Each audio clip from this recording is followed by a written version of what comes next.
मते स्वागतिका महांती को उत्तर दे स्वागत जनाइबे। या पर अनुरोध करिबे विष्णु बेहरा को से आसी विदु युव जनता दल जिला सभापति श्रीयुक्त विष्णुचरण मल्लिक महोदय को उत्तर दे स्वागत जनाइबा। उपसभानेत्री तथा कंधमाल जिलार पर्यवेक्षक भाव में दायित्व नहीं से आगे आमर बड़ बापा स्वागतिका महांती समस्त अनुरोध कर समस्त करताली स्वागत जनवा। आम गाँव में उपस्थित अच्छा विदु युव जनता दल जिला युव सभापति श्रीयुक्त विष्णुचरण मल्लिक आम करताली समस्त स्वागत जनवा। आम गाँव में अच्छा विदु छात्र जनता दल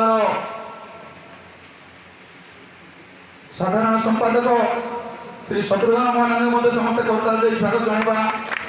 आम गाँव में उपस्थित अच्छा पूर्वतन महिला सभानेत्री तथा राज्यर जनरल सेक्रेटरी श्रीमती पूनम कौर महोदय समस्त करताली स्वागत जनवा। आम गाँव में उपस्थित अच्छा विदु युव जनता दल जिला उपसभापति श्रीयुक्त पार्थसारथी विश्वास को समस्त करताली स्वागत जनवा। आम गाँव में उपस्थित अच्छा विदु छात्र जनता दल जिला उपसभापति श्री प्रवीण कुमार बेहेरा समस्त मुख्य अतिथि समस्त सम्मानित अतिथि को समस्त आम जा प्रदीप प्रज्वलन करवा जगतनाथ जगन्नाथ पाखे आम कार्यक्रम को आरंभ करवा।